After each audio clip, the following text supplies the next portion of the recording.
Time for a haircut. Let's go.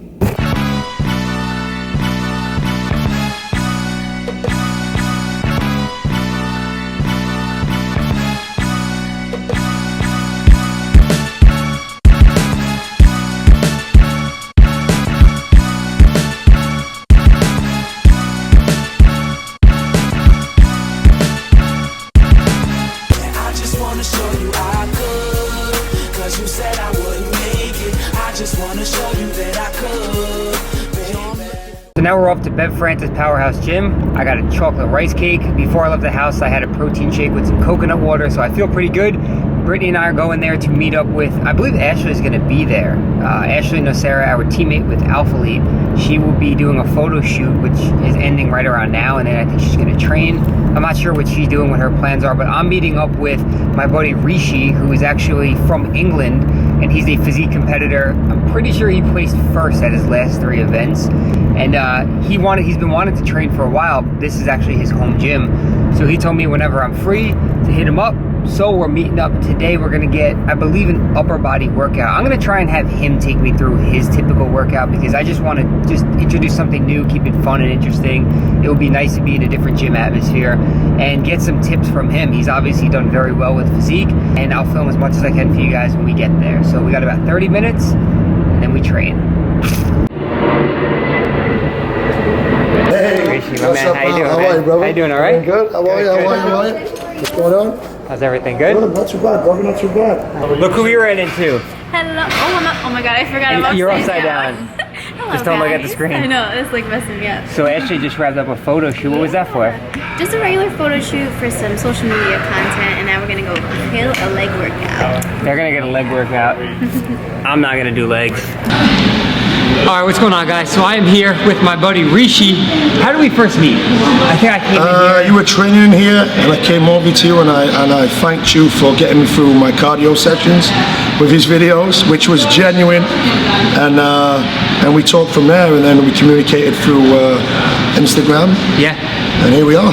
That's right. So we were talking, like he said, through Instagram, through messaging on there, and he had said if you're ever out by Bev's, this is one of his gyms that he comes to.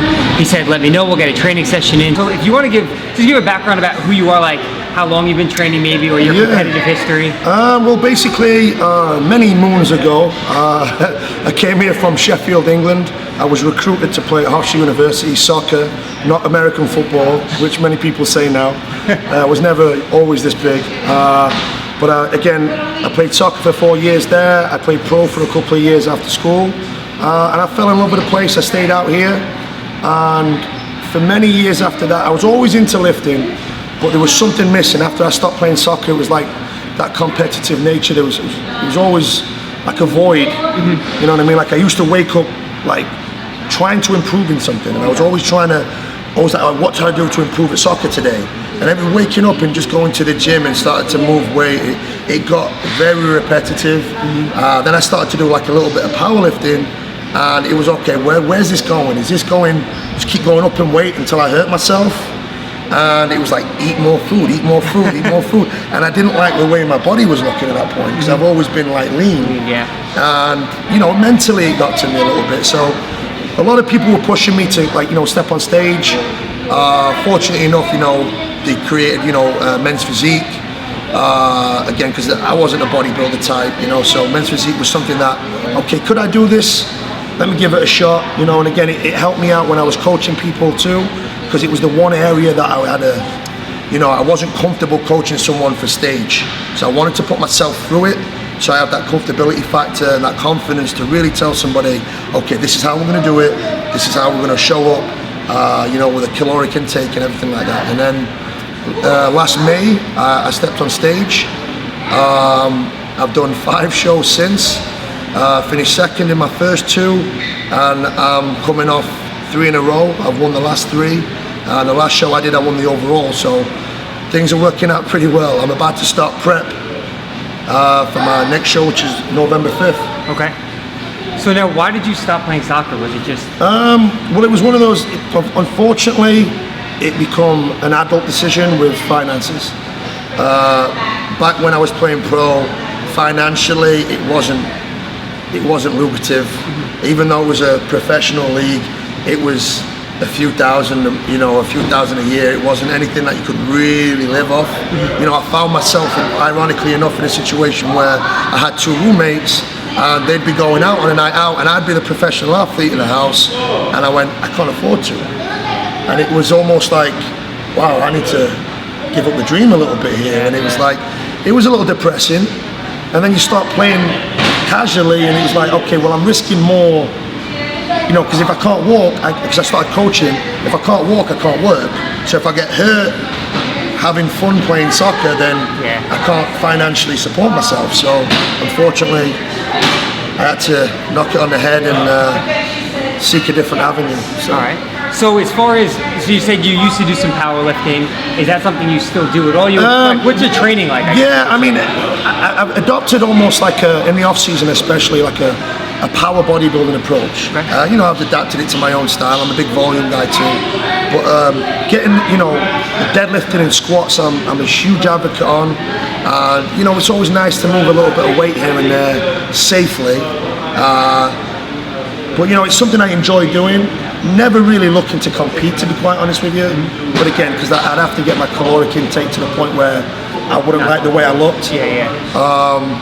But it's something I enjoy doing. I enjoy lifting. I always have. And it was just pretty much recreational. That's why I was doing it. So now, or I guess if you're getting ready for a show, you said next week starts prep? Well, I'm supposed to start on the 27th, but I'm getting a little antsy. You ready? Yeah. So we'll see. I've got a couple more cheat days before then, so we'll see how that goes. And what would like a prep look like for you? Like if you're prepping 10, 12, 16 weeks, like what does your training look like? How does it change? What does your diet look like? Well, it's, to be honest with you, it's changed every prep I've done actually. We've tried different things like, carb cycling was one of them. The last prep we actually did keto for the first time, which we talked about earlier, and I actually, it worked for me. Not saying it worked for everybody, but I had some positive results from it, which I'm probably going to explore that avenue too, just to kickstart the prep. But generally a low carb usually works for me, and we'll play with it, we'll play with it. But again, like, I'm a bit head case, like I don't like, if I don't need the carbs, I'm not going to have them. Like, I have to argue with my coach. He'll be trying to give me carbs, and I'm like, no, I don't need them, bro. I don't need them. He'll be like, no, it'll be good for you. No. It's just like I'd rather go through knowing that I did everything I could. I don't want my mind to take over. But during prep, you're tracking macros and everything. It's actually a set diet. Macros is my off season, and that's something I do personally, just because it gives you more like flexibility. The structure and everything. I do. I like the regimen. In the off season, you've got to give your mind a little bit of a rest, and you've got to, enjoy. Again, it's about, you've got to enjoy life above everything. No one's making millions of dollars doing this, so above everything, you've got to enjoy life. So when your friends go out, you want to be able to go out and enjoy yourself. So flexible dieting is perfect in the off season, perfect. But in that 10 to 12 weeks or 14 weeks or whatever it is, I'm regimented.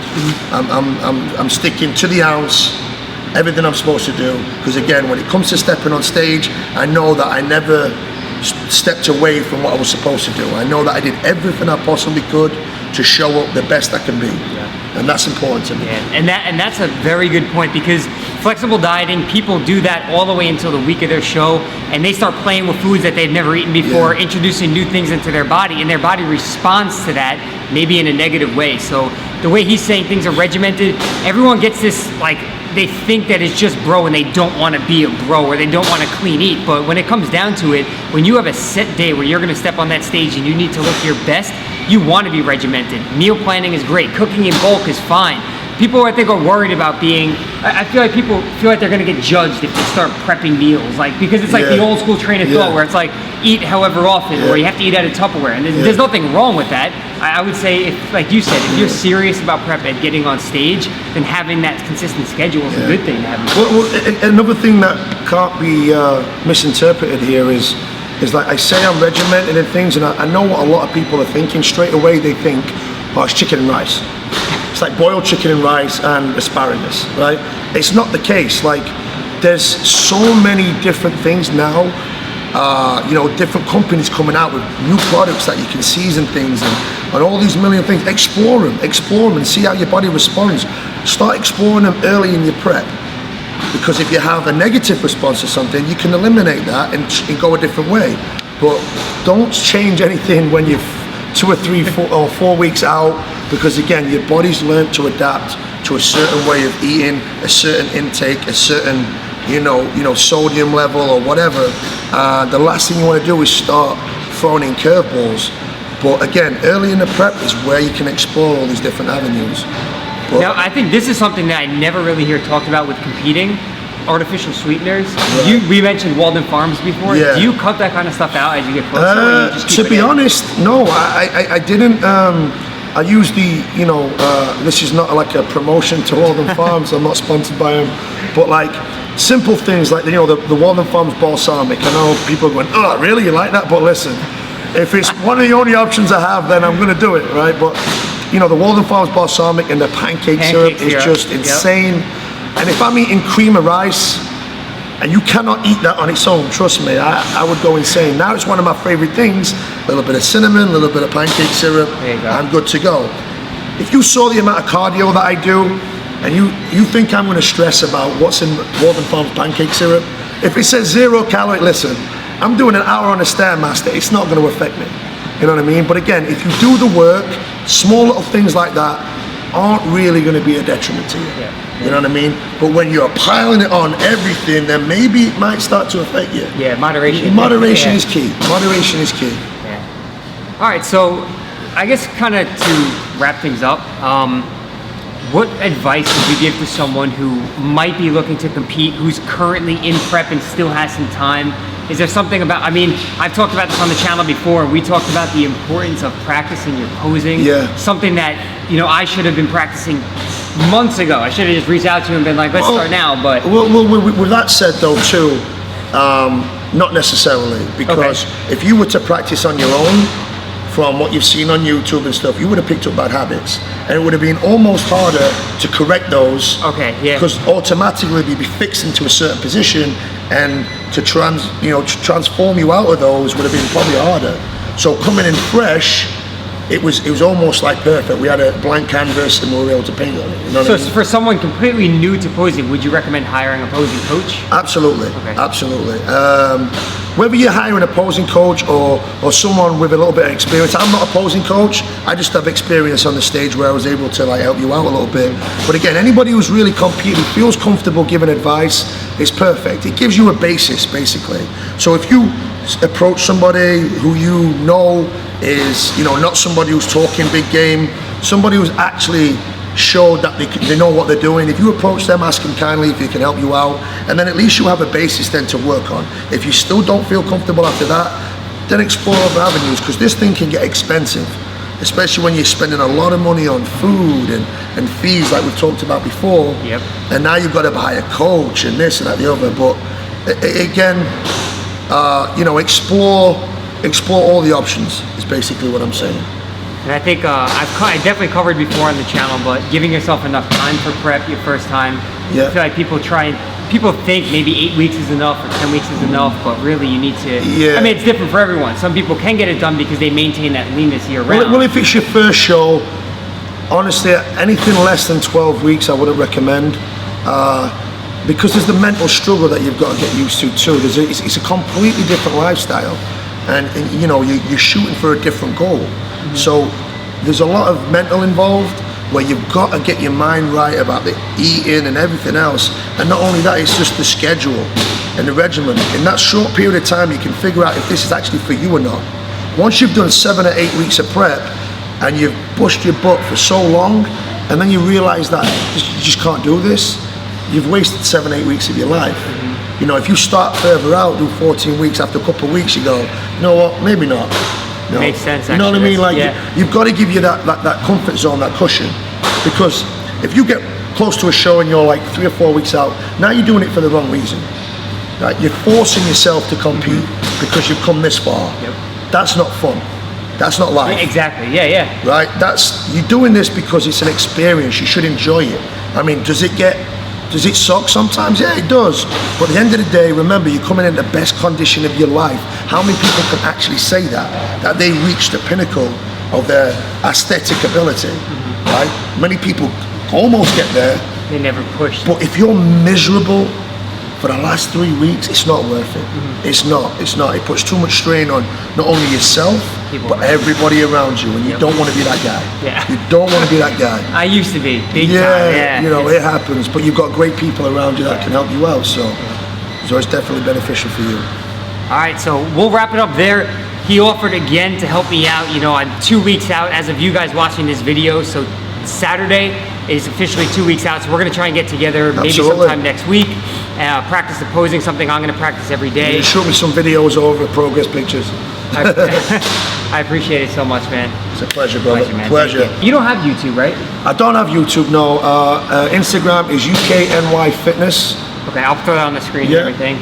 Do you have anything else, Twitter, Snapchat, that you want people to No, not you. I've been told I need to get that going, but you know, I'm just getting used to this Instagram thing first, so you know. All right, so I'll link up whatever he has in the description below, so you guys give him a follow. You'll learn a lot. You'll see some cool stuff on there. So, and that's pretty much it, man. Appreciate it, guys. Bye, man.